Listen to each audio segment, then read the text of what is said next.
In my weakest moments, in my darkest hour, you're the God who heals me.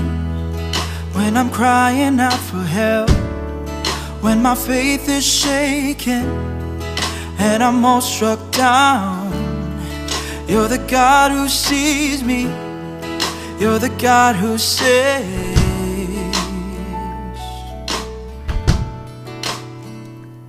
I will bless the Lord. I will bless the Lord at all times. I will bless the Lord. I will bless the Lord at all times.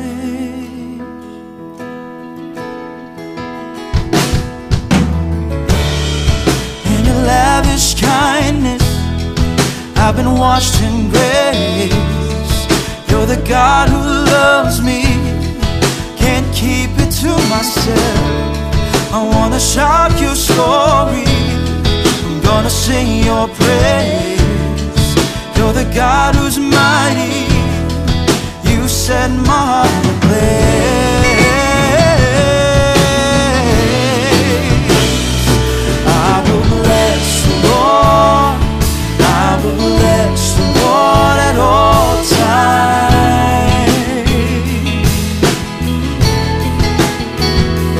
I will bless the Lord. I will bless the Lord at all times.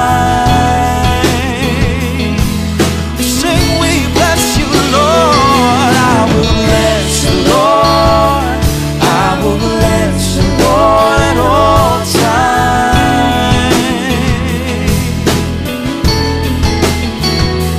I will bless the Lord. I will bless the Lord at all times.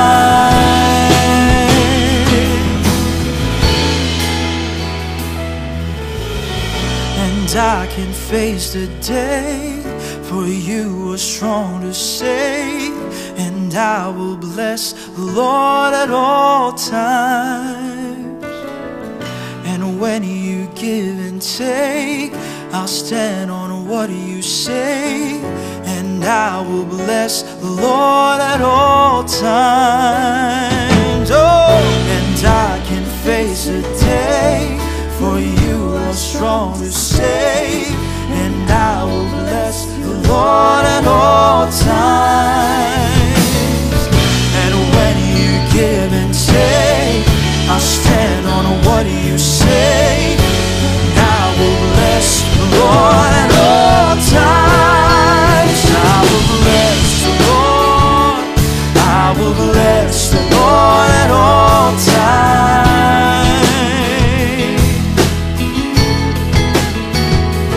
I will bless the Lord. I will bless the Lord at all times. Oh, we sing, we bless you. I will bless the Lord. I will bless the Lord at all times.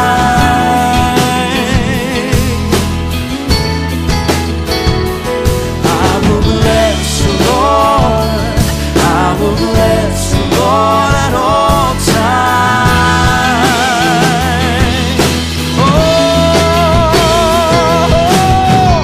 and I can face the day, for you are strong to save.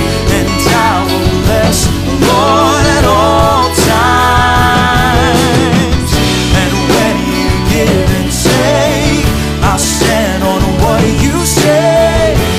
I will bless the Lord at all times. Oh, and I can face the day, for you are strong to save. And I will bless the Lord at all times. And when you give and take, I'll stand on what you say. I will bless the Lord at all times. I will bless the Lord. I will bless the Lord at all times. I will bless the Lord. I will bless the Lord at all times.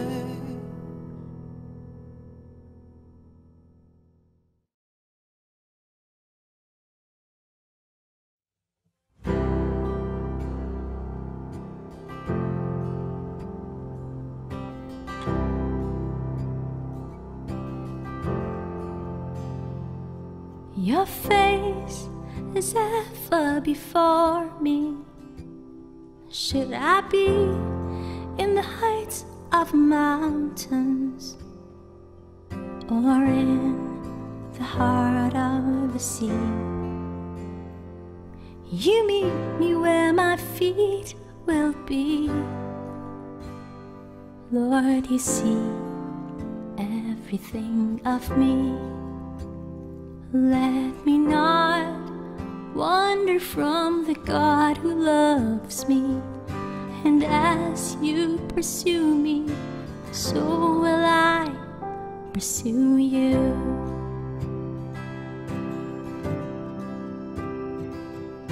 Reign in my heart as you reign in all the earth. Capture me in your love.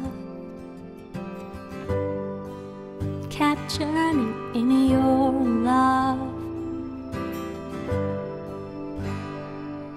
Your voice gave birth to the light. No planet unnamed, no star out of sight. Your vision pierces through the blackest hole. Still you see beyond my sins and know my soul. Lord, you see everything of me.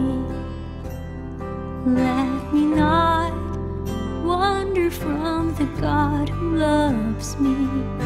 And as you pursue me, so will I pursue you.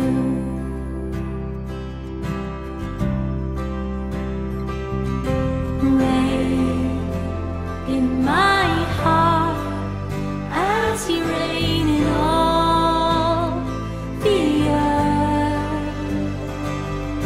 Reign in my heart as you reign in all the earth. Capture me in your love. Capture me in your love. No more running, I will remain in you.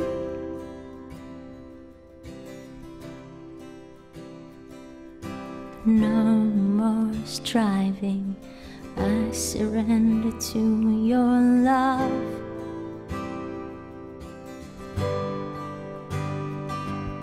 No more running, I will remain in you.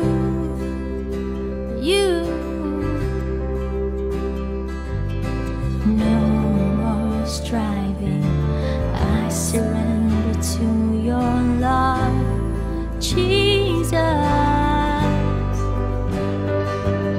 No more running, I will remain in you.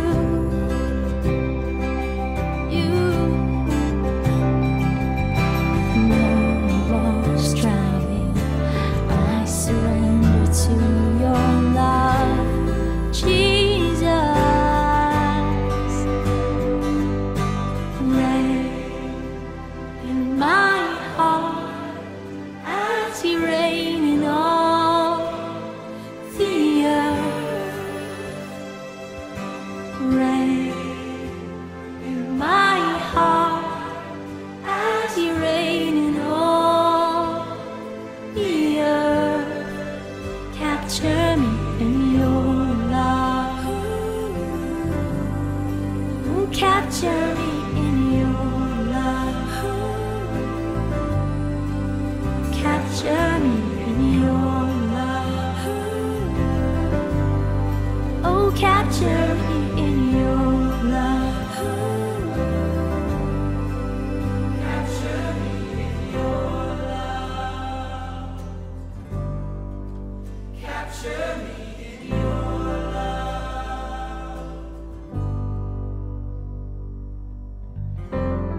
Selamat pagi Bapak Ibu Saudara semuanya. Senang kita bisa kembali lagi beribadah.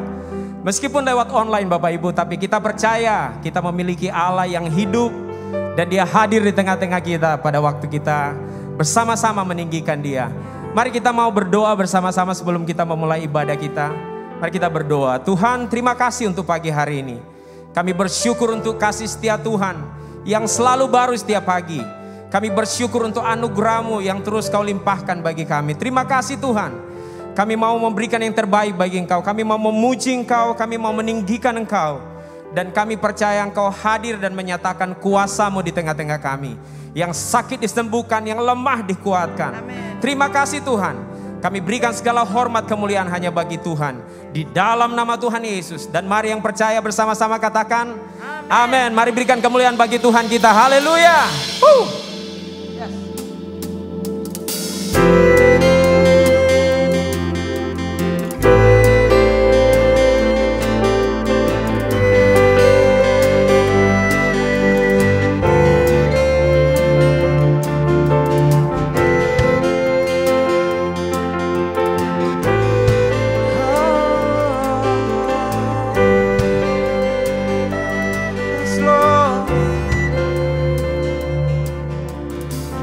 Pelukis cakrawala, merangkai jagat raya, pencipta alam semesta, pemilik kehidupan yang sanggup menyelamatkan, Dialah jalan kebenaran. Kami rindukan kuasa lawatan-Mu, kebangkitan pasti terjadi. Datanglah dan bertata, kuat dan berkuasa, saat hati bersatu menaikkan pujian, belenggu dipatahkan, mujizat dinyatakan. Oh, great is our God. Hallelujah. We praise you, Lord. Oh, pelukis cakrawala, katakan.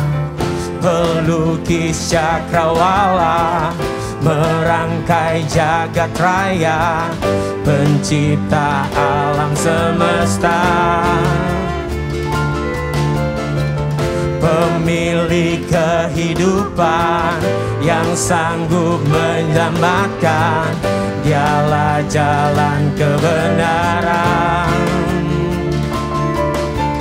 Kami rindukan kuasa lawatan-Mu, kebangkitan pasti terjadi.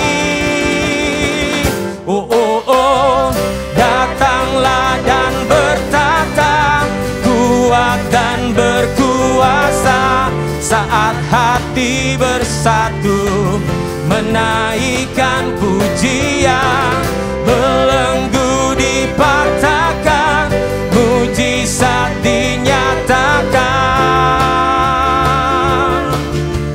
Great is our God.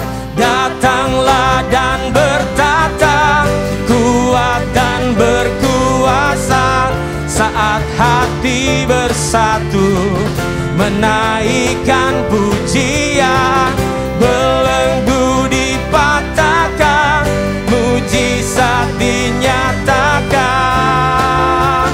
Oh, great is our God. Haleluya.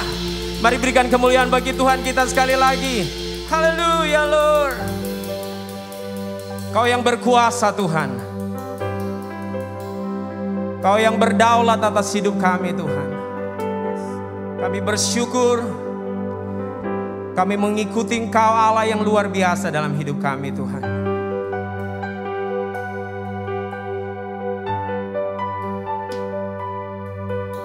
Haleluya.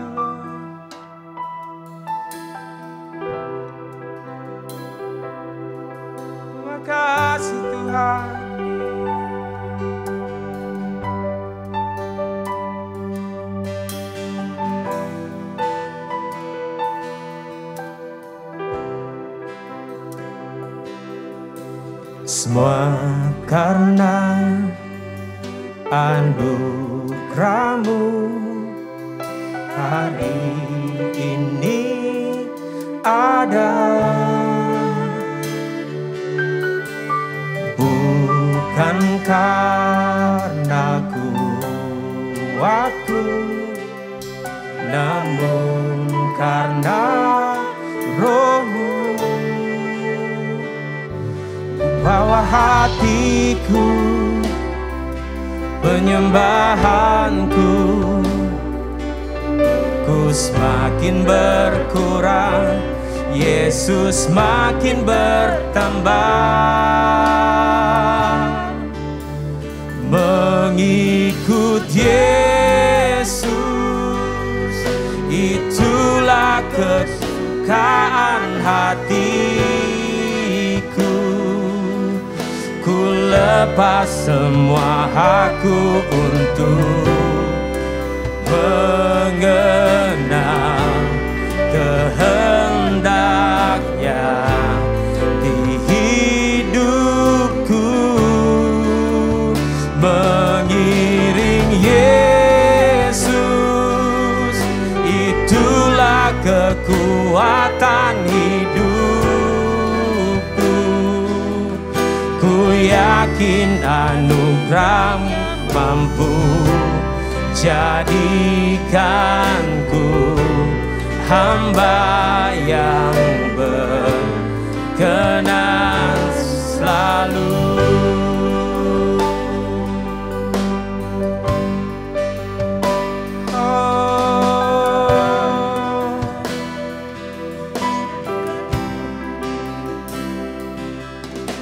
Semua karena anugerah-Mu hari ini ada.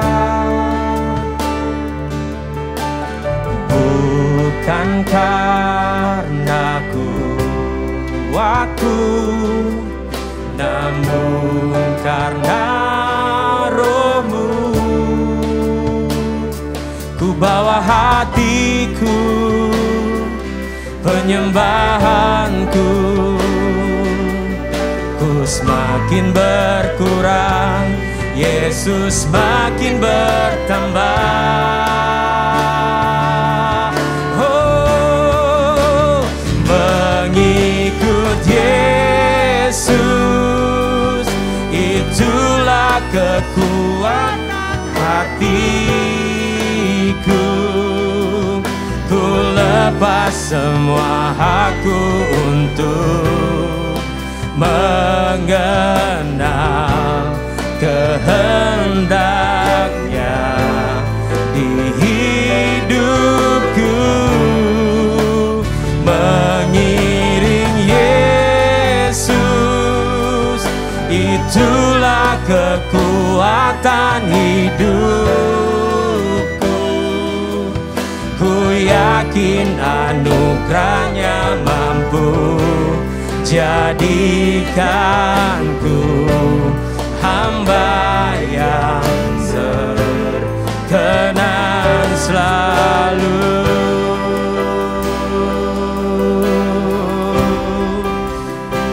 Haleluya,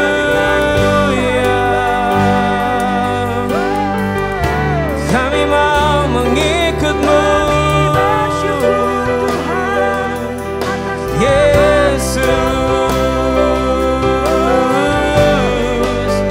Benar Tuhan, kami mengikut Engkau Tuhan.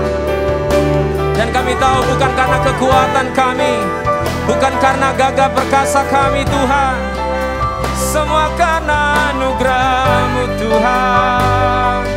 Oh, kami mau mengikut-Mu Tuhan.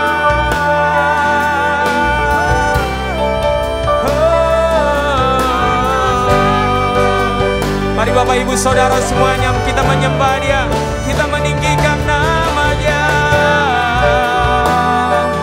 Dan Tuhan, kami mau mengikut-Mu, kami mau meninggikan Engkau dalam seluruh hidup kami, karena Engkau yang layak Tuhan. Oh,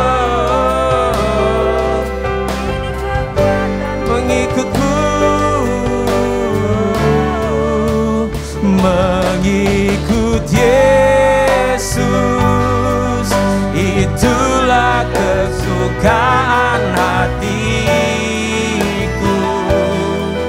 Ku lepas semua hakku untuk mengenal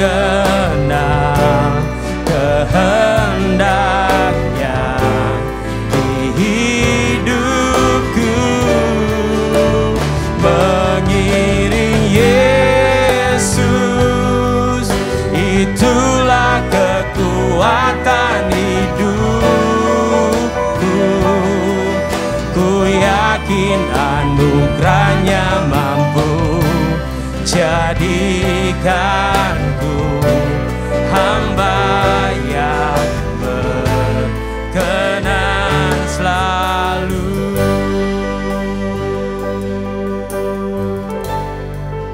Karena salibmu ku hidup, karena salibmu ku menang. Engkau yang berkuasa, sanggup untuk melakukan mujizat-Mu. Karena salibmu ku hidup, karena salibmu ku menang. Engkau yang berkuasa, sanggup untuk melakukan mujizat. Karena salibmu, karena salibmu ku hidup, karena salibmu ku menang. Engkau yang berkuasa, sanggup untuk melakukan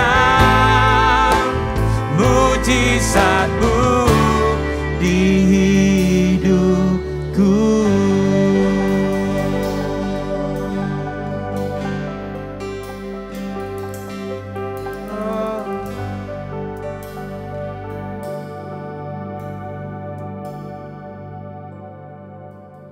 Bapak Ibu Saudara yang dikasihi Tuhan, saat ini kita akan bersama-sama melakukan perjamuan kudus. Silakan Bapak Ibu Saudara bisa mempersiapkan elemen perjamuan kudus terlebih dahulu. Dan izinkan saya membacakan firman Tuhan dari Ibrani pasal yang ke-10, ayat yang ke-14 sampai 18. Sebab oleh satu korban saja, Ia telah menyempurnakan untuk selama-lamanya mereka yang Ia kuduskan.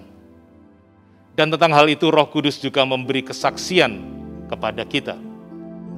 Sebab setelah Ia berfirman, inilah perjanjian yang akan kuadakan dengan mereka sesudah waktu itu. Ia berfirman pula, aku akan menaruh hukumku di dalam hati mereka dan menuliskannya dalam akal budi mereka. Dan aku tidak lagi mengingat dosa-dosa dan kesalahan mereka.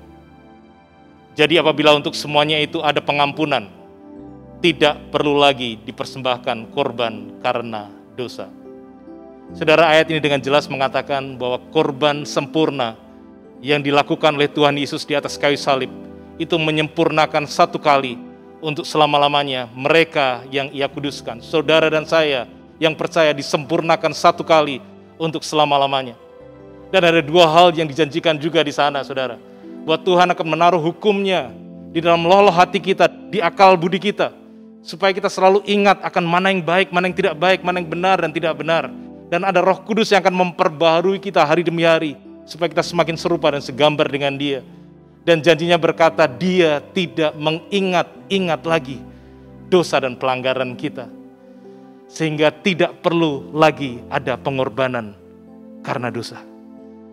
Perjamuan kudus selalu dilakukan untuk mengingatkan setiap kita bahwa yang membuat kita benar di hadapan Allah bukan perbuatan baik kita, tetapi karena perbuatan baik Tuhan Yesus Kristus yang satu kali dan untuk selama-lamanya menyempurnakan setiap saudara dan saya yang percaya, oleh karena pengorbanannya.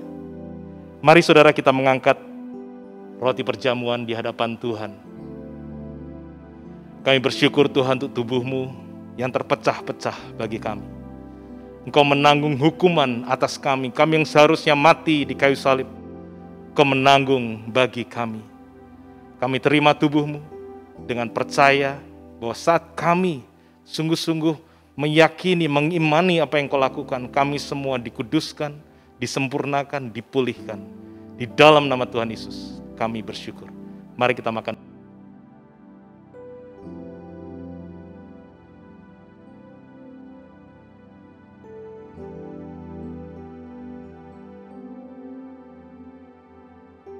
Mari kita mengangkat cawan perjamuan.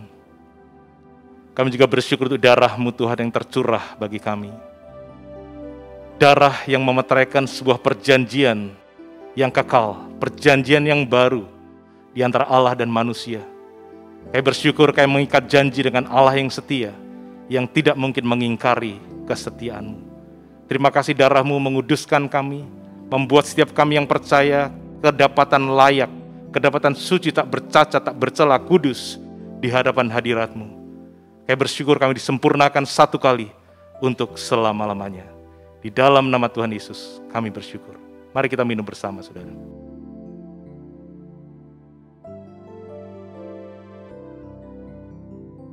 Kami bersyukur Tuhan untuk pengorbanan-Mu. Kami bersyukur Engkau telah mengambil tempat kami. Kami bersyukur setiap kami yang percaya pada saat ini boleh berdiri dengan penuh keberanian menghadap Allah yang suci. Terima kasih Bapa, di dalam nama Tuhan Yesus kami berdoa. Amin. Tuhan Yesus memberkati. Karena salib-Mu ku hidup, karena salib-Mu ku menang. Engkau yang berkuasa, sanggup untuk melakukan mujizat-Mu. Karena salib-Mu ku hidup, karena salib-Mu ku menang.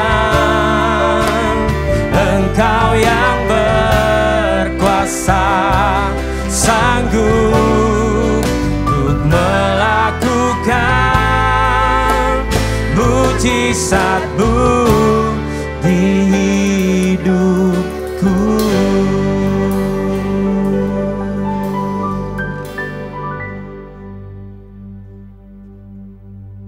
Selamat pagi Bapak Ibu, Saudara-saudara sekalian.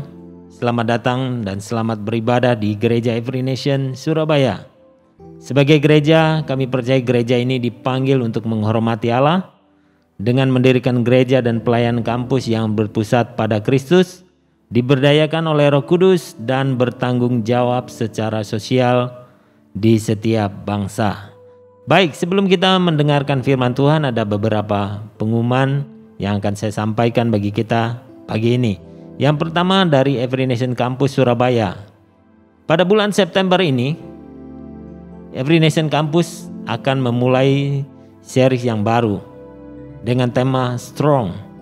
Series ini kita percaya akan mendorong anak-anak muda untuk memiliki iman, kekuatan, dan keberanian untuk berpegang pada janji Tuhan, bahkan di tengah kesulitan yang dihadapi.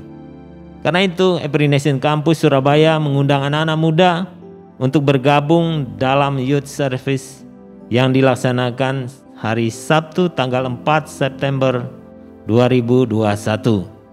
Pukul 5 sore secara online melalui Zoom meeting.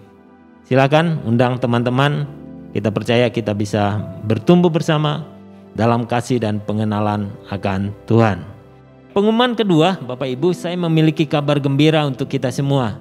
Mulai minggu depan 5 September 2021, kami akan menayangkan video kesaksian dari jemaat. Bagaimana mereka melewati masa-masa pandemi ini. Video ini akan ditayangkan dalam ibadah online kita. Penayangan video ini akan dilakukan setiap bulan. Kami percaya bahwa setiap kesaksian yang ditayangkan akan memberkati kita semua. Baik Bapak Ibu, sekarang waktunya kita memberi kepada Tuhan. Izinkan saya membaca 2 ayat yang saya ambil dari Ulangan 8 ayat 17 dan 18 dari Alkitab Bahasa Indonesia Sehari-hari. Jadi jangan sekali berpikir bahwa dengan usaha dan kekuatanmu sendiri kamu menjadi kaya. Ingat bahwa Tuhan Allahmu lah yang memberi kekayaan itu kepadamu. Hal itu dilakukannya karena sampai hari ini Ia masih setia kepada perjanjian yang dibuatnya dengan nenek moyangmu. Bapak Ibu, ayat ini diberikan kepada bangsa Israel yang baru keluar dari tanah perbudakan. Tapi Tuhan berjanji untuk memberkati mereka dan mereka akan menjadi kaya. Tuhan ingatkan kalau mereka sudah menjadi kaya, jangan lupa segalanya itu berasal dari Tuhan, kekuatan, kemampuan, kesempatan, sehingga mereka menjadi kaya itu Tuhan yang melakukannya. Dan itu juga berlaku bagi kita. Kalau kita punya, semuanya berasal dari Tuhan. Dan Tuhan mau kita ingat akan Dia dan memberi kemuliaan bagi namanya. Mari kita berdoa. Tuhan, terima kasih untuk firman-Mu. Kami diingatkan kalau kami punya itu berasal daripada Engkau. Dan kami mau memuliakan Engkau dengan apa yang ada pada kami. Kami membawa persembahan kami kepada Tuhan di dalam nama Yesus Tuhan. Haleluya. Amin. Selamat memberi, Tuhan Yesus memberkati.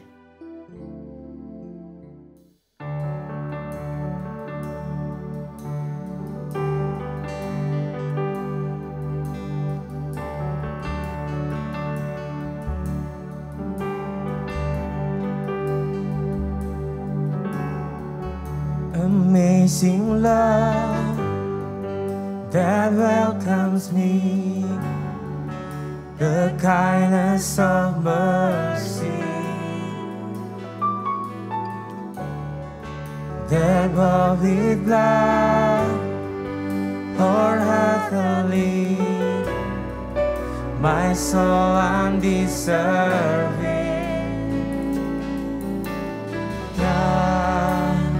You're so good, God, you're so good, God, you're so good, you're so good to me.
Behold the cross, head to head, and hour by hour.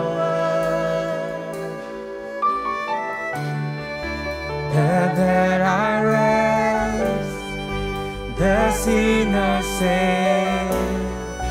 The work of your power, God, you're so good. God, you're so good. Yes, God, you're so good. You're so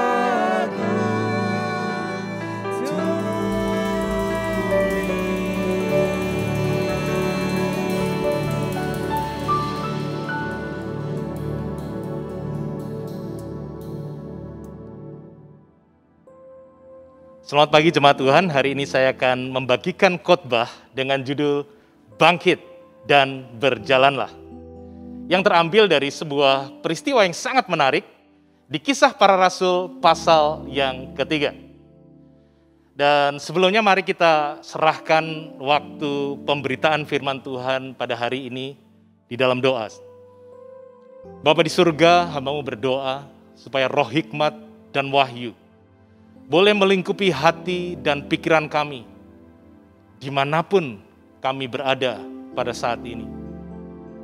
Sehingga Tuhan setiap kami bisa memahami, bisa menerima dengan lemah lembut kebenaran firman Tuhan di dalam setiap hati kami.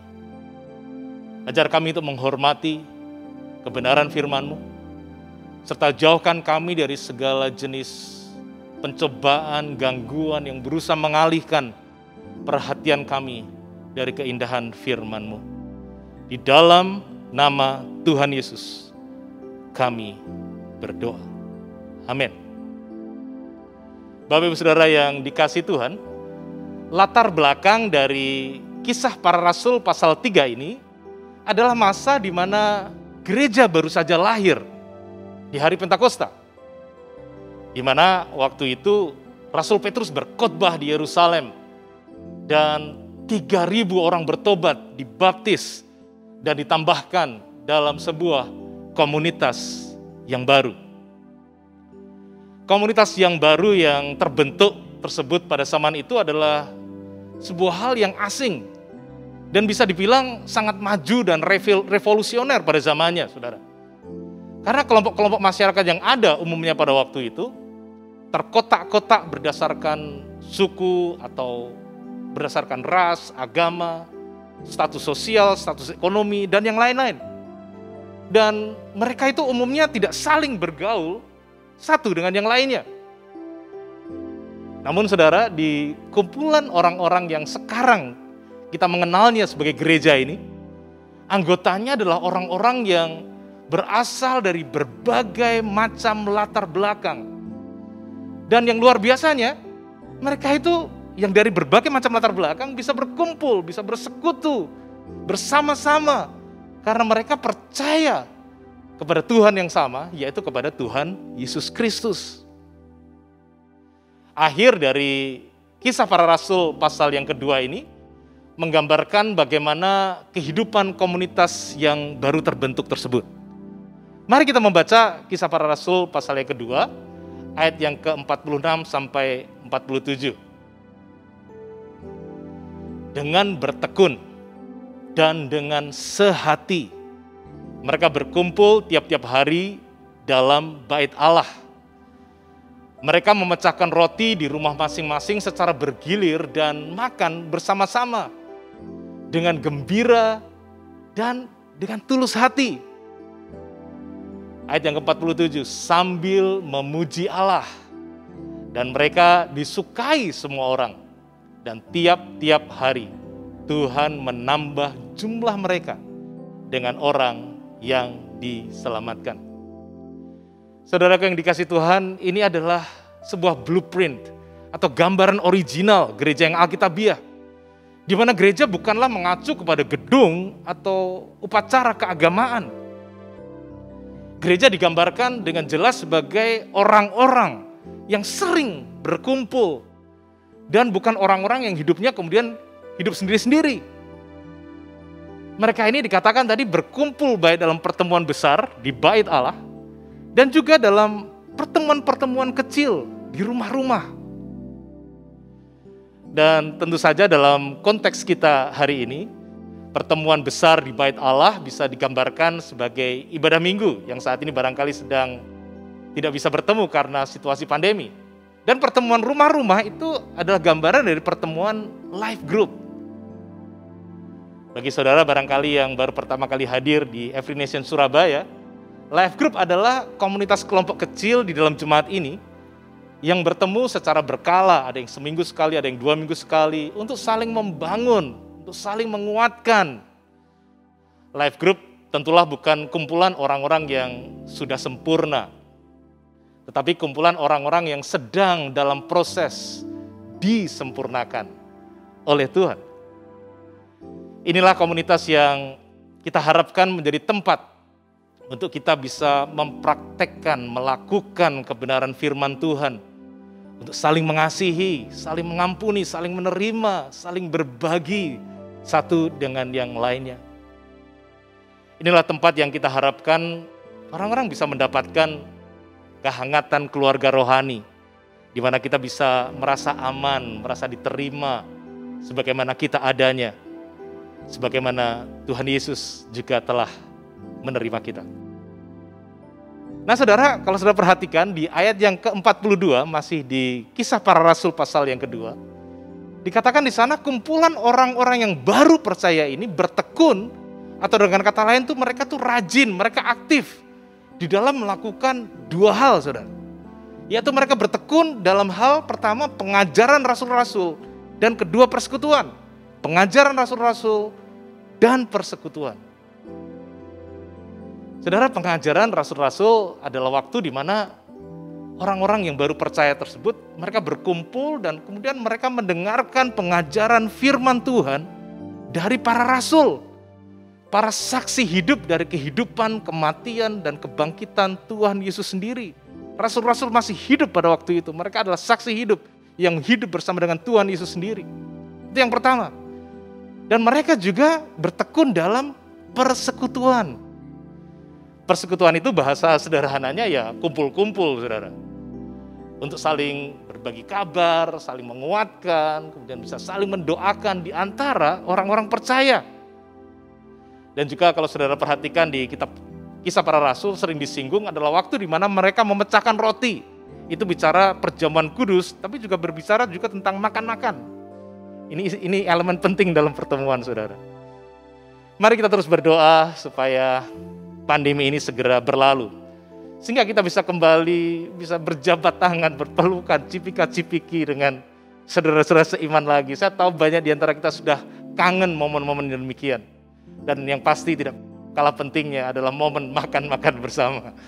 Karena di mana mulut terbuka, maka hati pun juga terbuka.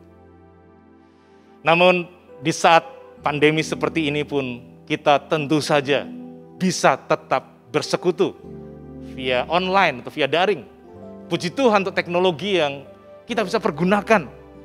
Bukan hanya untuk asik bersosial media melihat banyak hal, tapi juga untuk bisa bersekutu, menolong kita melakukan firman Tuhan, berkumpul dengan sesama orang percaya.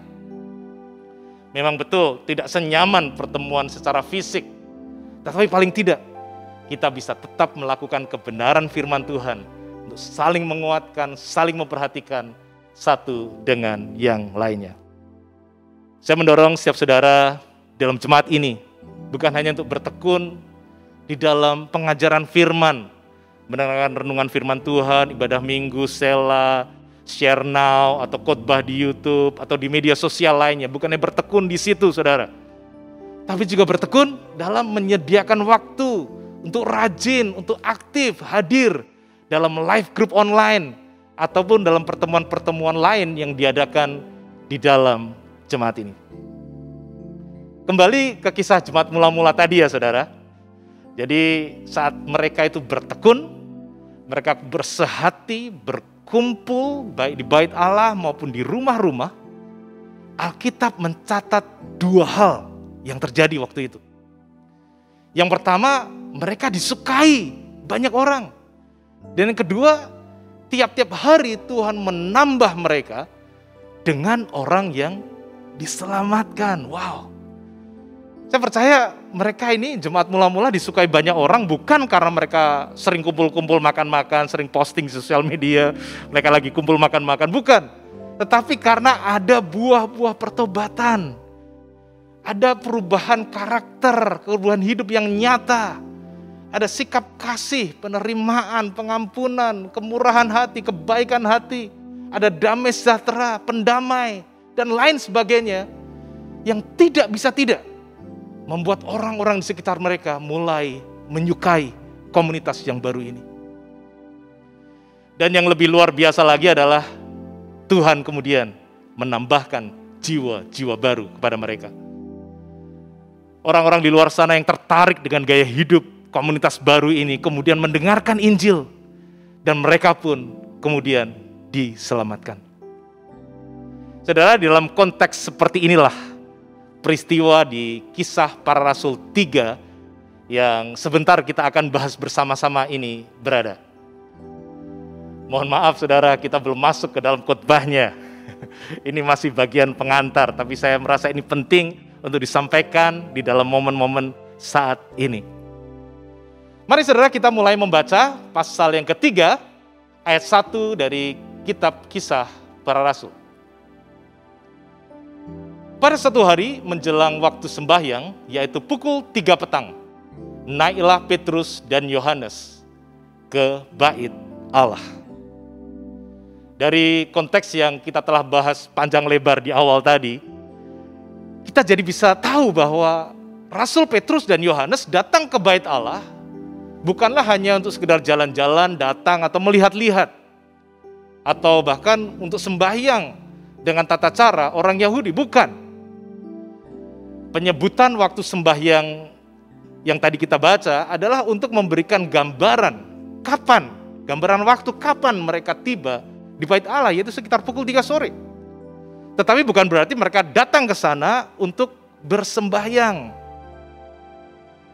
Kedua rasul itu, Petrus dan Yohanes, datang ke bait Allah dengan satu tujuan, untuk bergereja, untuk bertemu, berkumpul dengan orang-orang percaya yang lain yang membentuk gereja mula-mula pada waktu itu. Karena saudara, bait Allah atau kompleks bait Allah waktu itu adalah tempat di mana orang-orang percaya berkumpul, tiap-tiap hari mereka berkumpul. Dan karena memang di kompleks bait Allah itu banyak sekali ruang terbuka di mana orang-orang bisa berkumpul, bisa saling sharing di sana, bisa bicara, bisa membagikan firman Tuhan, itu tempat yang ideal untuk berkumpul dalam jumlah yang besar. Mari kita lanjutkan ayat yang kedua, saudara. Di situ ada seorang laki-laki yang lumpuh sejak lahirnya, sehingga ia harus diusung. Tiap-tiap hari orang itu diletakkan dekat pintu gerbang bait Allah yang bernama Gerbang Indah untuk meminta sedekah kepada orang yang masuk ke dalam bait Allah. Saudara, Gerbang Indah adalah pintu yang ada di kompleks bait Allah yang menjadi jalan masuk dari area bagi orang-orang bukan Yahudi atau dalam bahasa Inggrisnya Gentiles Courtyard ke area khusus bagi orang-orang Yahudi. Sejarawan terkenal bernama Josephus memberikan hal-hal menarik tentang gambaran dari gerbang ini. Ini yang dia katakan. Gerbang ini sangat unggul dalam pengerjaan dan bernilai sangat tinggi, di mana beberapa bagiannya dilapisi dengan emas dan juga dengan perak. Pintu itu lebih besar daripada pintu gerbang lainnya, di mana tingginya sekitar 50 hasta, atau dalam meter kira-kira 22 meter. Jadi ambang pintu dari Gerbang Indah ini sangat tinggi, saudara. Megah sekali.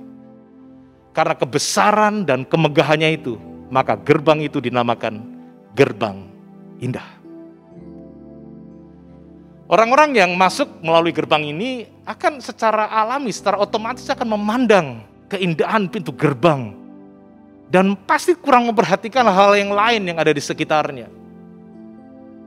Namun Alkitab tadi mencatat di situ ada seorang pengemis lumpuh yang duduk dan mengharapkan sedekah dari para pengunjung bait Allah. Saudara yang dikasih Tuhan, pengemis yang lumpuh ini biasa ada di dekat Gerbang Indah. Karena ada orang yang membantu dia bisa ada di sana, mengusung dia, dibawa ke sana. Jadi orang ini saudara, sepanjang hidupnya, sejak dia kecil, dia bergantung kepada orang lain untuk dia bisa beroleh nafkah. Mari kita membaca ayat selanjutnya. Ayat yang ketiga sampai dengan ayat yang kelima. Ketika orang itu melihat bahwa Petrus dan Yohanes hendak masuk ke bait Allah, ia meminta sedekah. Ayat yang keempat, mereka menatap dia. Jadi Petrus dan Yohanes menatap dia dan Petrus berkata, lihatlah kepada kami. Lalu orang itu menatap mereka dengan harapan akan mendapat sesuatu dari mereka. Seperti biasanya pengemis lumpuh ini akan memperhatikan orang-orang yang berjalan menuju masuk atau keluar dari bait Allah. Dan ketika sudah dekat, dia akan mulai berbicara, mulai memohon belas kasihan, meminta sedekah. Dan jika orang yang lewat dimintai sedekah itu tergerak oleh belas kasihan, maka orang itu akan memberi sesuatu, entah uang, entah makanan, atau pemberian yang lain kepada dia. Atau bisa jadi, sebagaimana umumnya orang-orang, mereka hanya melewati pengemis lumpuh itu tanpa mempedulikan dia. Karena mungkin lebih tertarik menyaksikan keindahan, kebesaran, keagungan dari gerbang indah yang ada di depan mereka.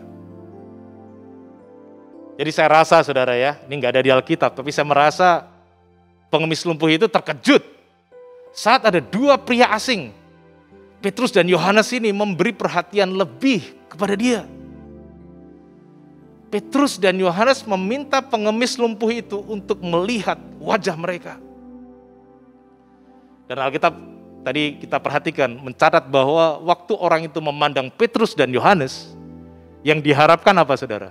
Apalagi kalau dia tidak mengharapkan mendapatkan sedekah. Sebelum kita lanjutkan, mari kita ambil waktu merenungkan sejenak keadaan orang yang lumpuh sejak lahirnya ini. Sejak kecil dia pasti hanya bisa duduk diam melihat teman-temannya asik berlarian, bermain-main dengan bebas. Dia pasti merasa segalanya terbatas. Dia selalu hidup dengan bergantung pada pertolongan orang lain untuk keperluan, untuk kegiatan sehari-harinya. Saudara, kelumpuhan itu bukan hanya membuat seseorang mengalami keterbatasan secara fisik. Kelumpuhan tentu saja juga bisa mengakibatkan kelumpuhan di dalam pikiran atau mentalnya. Dia mungkin tidak berani bercita-cita yang macam-macam. Dia mungkin sudah menyiapkan dirinya, menyiapkan mentalnya bahwa masa depannya pastilah suram. Dan hampir pasti kemungkinan besar hidupnya akan berakhir hanya menjadi seorang pengemis. Barangkali juga saudara ya, barangkali dia juga memendam kekecewaan kepada Tuhan. Mengapa Tuhan mengizinkan dia mengalami penderitaan yang begitu rupa? Orang yang cacat pada zaman itu biasanya dikonotasikan karena ada dosa, entah dosa orang tuanya atau dosanya dia sendiri. Orang lumpuh ini mungkin banyak bertanya dan tidak pernah memperoleh jawabannya. Itulah sebabnya dia terbiasa menundukkan kepala. Saat dia meminta sedekah, dia minta sedekah, kasihani saya, menundukkan kepala. Dia enggan menatap orang karena takut mereka akan menatap dia balik dengan pandangan yang tidak mengenakan, tidak membuat dia nyaman. Jadi lebih baik dia tidak melihat, dia menundukkan kepalanya. Dalam bayangan saya selama hidupnya, dia tidak pernah berharap banyak. Bagi dia asalkan setiap hari bisa makan, maka itu sudah cukup baginya. Dia tidak terlalu berharap banyak akan hidupnya. Dia sudah bisa menerima kenyataan bahwa hidupnya akan seperti ini. Menjadi pengemis yang lumpuh, yang miskin, yang selalu bergantung kepada pertolongan orang dan juga belas kasihan dari orang-orang lain. Bahkan saudara, saat Petrus dan Yohanes datang menghampiri dia dan meminta dia untuk melihat mereka, pengemis lumpuh itu hanya mengharapkan satu hal, sedekah. Dia tidak pernah berharap yang lain selain sedekah. Dia berpikir solusi masalahnya adalah sedekah, adalah uang, adalah makanan. Dia tidak pernah tahu hari itu Allah datang melawat dia. Dia tidak pernah tahu bahwa Tuhan mengingat dia. Dan Tuhan memiliki jalan keluar bagi hidupnya yang dia tidak pernah memikirkannya. Di ayat selanjutnya, ayat yang ke-6 kemudian dikatakan demikian. Tetapi Petrus berkata, emas dan perak tidak ada padaku, tetapi apa yang kupunyai kuberikan kepadamu. Demi nama Yesus Kristus orang Nazaret itu, berjalanlah. Petrus yang pastinya berada di bawah pimpinan Roh Kudus tahu bahwa solusi bagi pengemis lumpuh itu bukanlah materi. Saudara, emas dan perak melambangkan solusi yang kerap dicari oleh banyak orang, khususnya di hari-hari ini. Ada orang-orang yang berpikir, kalau saja saya punya uang banyak, maka masalah saya akan selesai. Saya akan bisa beli ini, bayar itu, dan hidup saya pasti lebih baik kalau saya punya uang banyak. Pernyataan itu tidak sepenuhnya salah, karena memang uang yang berlimpah pastilah akan memberikan kita keleluasaan untuk bisa melakukan banyak hal. Tetapi saudara, uang itu seringkali bukanlah jawaban dari permasalahan manusia. Seringkali solusinya adalah hal-hal lain di luar uang. Barangkali ada di antara saudara yang pernah mendengar kisah nyata dari orang-orang yang miskin yang kemudian beroleh lotre dalam jumlah yang fantastis, jumlah yang besar. Namun setelah beberapa lama dia balik miskin lagi. Seperti contohnya ini saudara. Ini artikel yang menuliskan kehidupan 21 orang yang mendapatkan lotre dalam jumlah besar. Namun setelah itu mereka miskin lagi. Itu ada kisahnya, kisah nyata saudara. Tentu saja uang pasti membantu dan berguna sekali. Tapi jangan kita berpikir semua masalah bisa diselesaikan dengan uang. Di masa pandemi ini, di mana banyak orang yang sepertinya memiliki segalanya, tapi tetap tidak bisa diselamatkan nyawanya karena sesuatu dan lain hal. Kenyataan ini tentunya mengkonfirmasi pernyataan ini. Tidak semuanya bisa diselesaikan dengan uang. Petrus dan Yohanes dengan kata lain berkata bahwa mereka memiliki sesuatu yang jauh lebih berkuasa ketimbang emas dan perak, yaitu kuasa dalam nama Yesus Kristus orang Nazaret. Mari kita lanjutkan di ayat selanjutnya, di ayat 7 sampai 9, saudara. Ayat yang ke-7. Lalu Petrus memegang tangan kanan orang itu, orang yang lumpuh itu, dan membantu dia berdiri. Seketika itu juga kuatlah kaki dan mata kaki orang itu. Ia melonjak berdiri lalu berjalan kian kemari dan mengikuti mereka ke dalam bait Allah. Dia kemudian berjalan dan melompat-lompat serta memuji Allah. Wow, seluruh rakyat itu melihat dia berjalan sambil memuji Allah. Saudara yang dikasihi Tuhan, jika orang yang lumpuh sejak lahirnya bisa kuat kaki dan mata kakinya, sehingga dia bisa bangkit, bisa berjalan, berlari, melompat-lompat, memuji Tuhan. Hari ini pun kuasa yang sama, kuasa nama Yesus orang Nazaret itu tetap berkuasa menyembuhkan apapun jenis kelumpuhan saudara. Orang yang lumpuh itu pastinya berpikir solusi hidupnya adalah sedekah. Dia tidak pernah berpikir bahwa solusi hidupnya adalah memiliki kaki yang kuat, yang bisa bangkit dan bisa berjalan. Dan pada hari itu, saat dia untuk pertama kalinya dalam hidupnya berjalan dan melompat-lompat, barulah dia sadar bahwa inilah yang jauh dia perlukan ketimbang sedekah. Saudaraku yang dikasihi Tuhan, inilah solusi permanen Allah untuk permasalahan yang dihadapinya. Kita bersyukur jika kita diberi kesempatan untuk menolong orang-orang yang memerlukan bantuan selama pandemi ini dan menyatakan kasih Allah kepada dunia. Kita bersyukur untuk kerja keras pemerintah untuk memulihkan kondisi ekonomi dan juga memulihkan situasi kesehatan masyarakat. Kita bersyukur mereka bekerja keras. Kita perlu dukung terus dalam doa-doa kita. Namun saudara, kita tahu ada banyak hal yang tidak bisa diselesaikan oleh pertolongan manusia. Kita memerlukan kuasa campur tangan Tuhan di atas semuanya itu. Sama seperti orang lumpuh itu, setiap kita juga bisa memiliki kelumpuhan di area-area lain yang membuat kita berpikir kita akan bisa lumpuh seterusnya. Lalu kita mulai mencari solusi-solusi lain supaya tetap bisa hidup. Seperti pertolongan manusia, cari sedekah, cari emas, perak, dan lain sebagainya. Dan kemudian kita bisa menyerah dan akhirnya menerima kenyataan pahit bahwa kita memang lumpuh. Kita nggak bisa apa-apa lagi. Kita terbatas dan kita menerima kenyataan itu. Kita lumpuh. Kondisi pandemi telah banyak melumpuhkan orang-orang.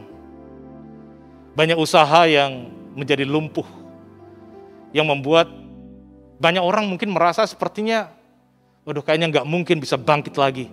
Usahaku nggak akan bisa seperti dulu lagi.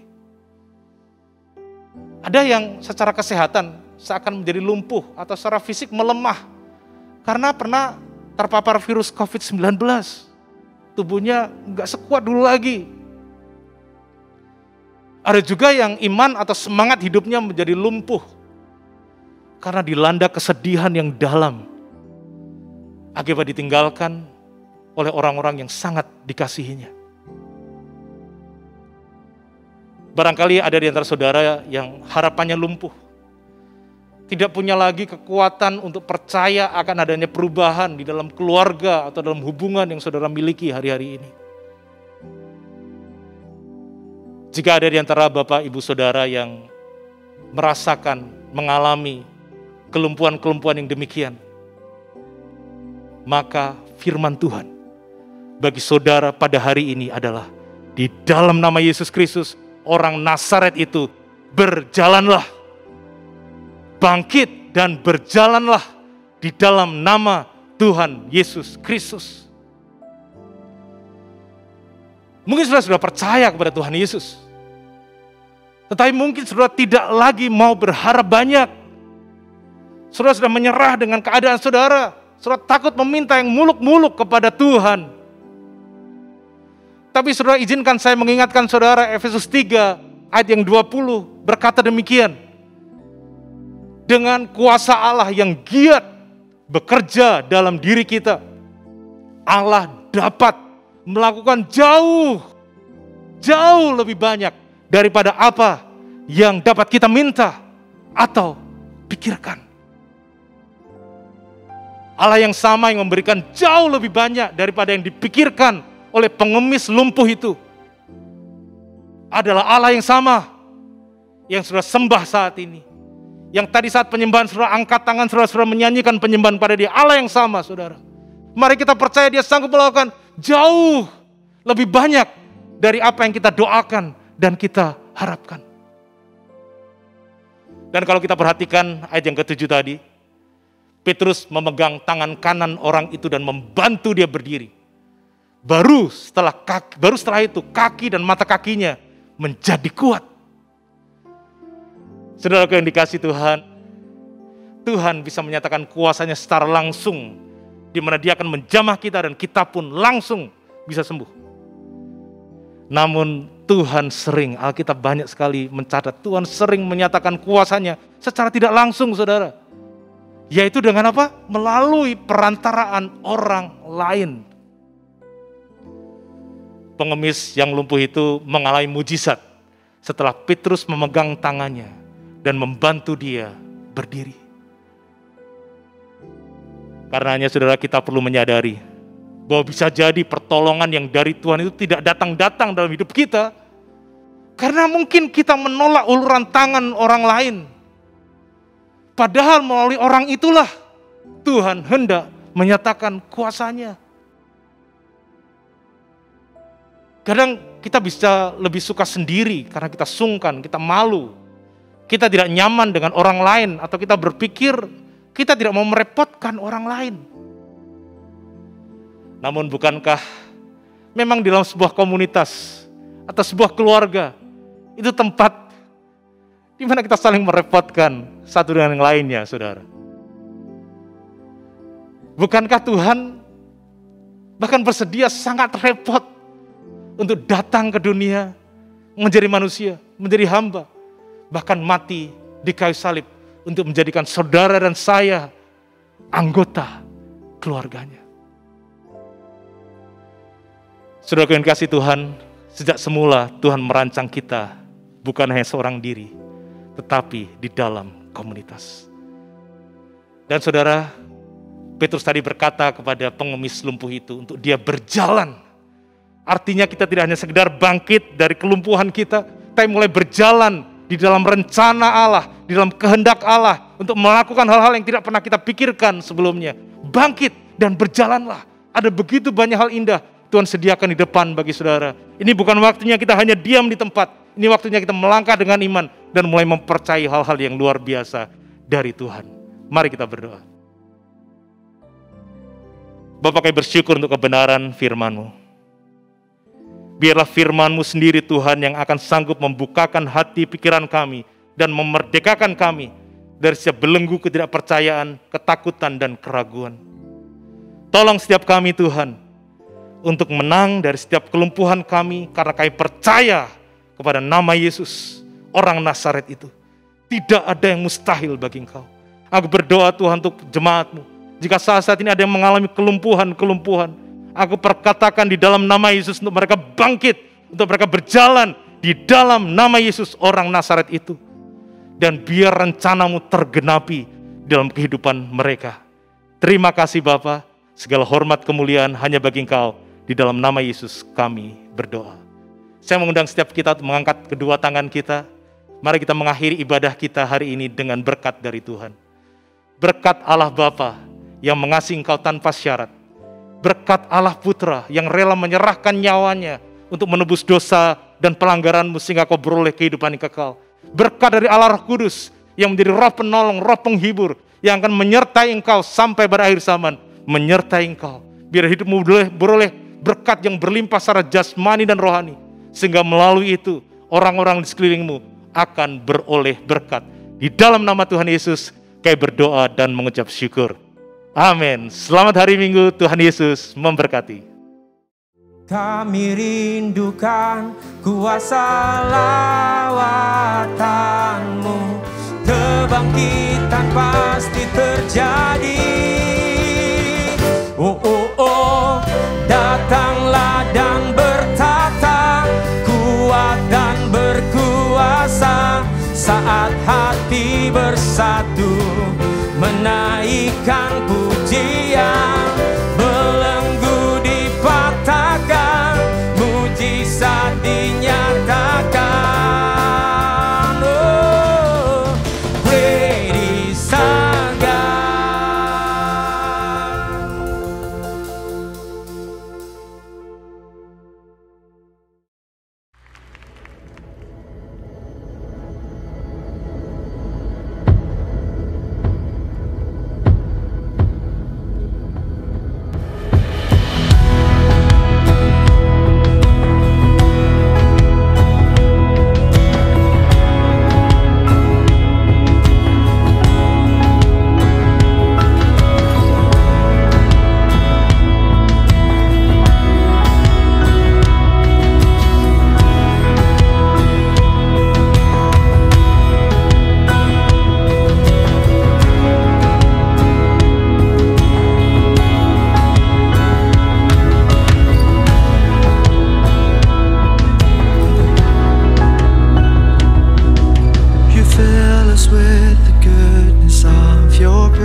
Once empty, now I'm found in your embrace. Oh Lord, your heart for us never changes. It beats the same. You lift us up and free us from our burdens. Your love, it binds up every broken heart. Now hope will rise in all that you created, 'cause you are here, the God of all. Lord, have your way. Come take your place. Let all the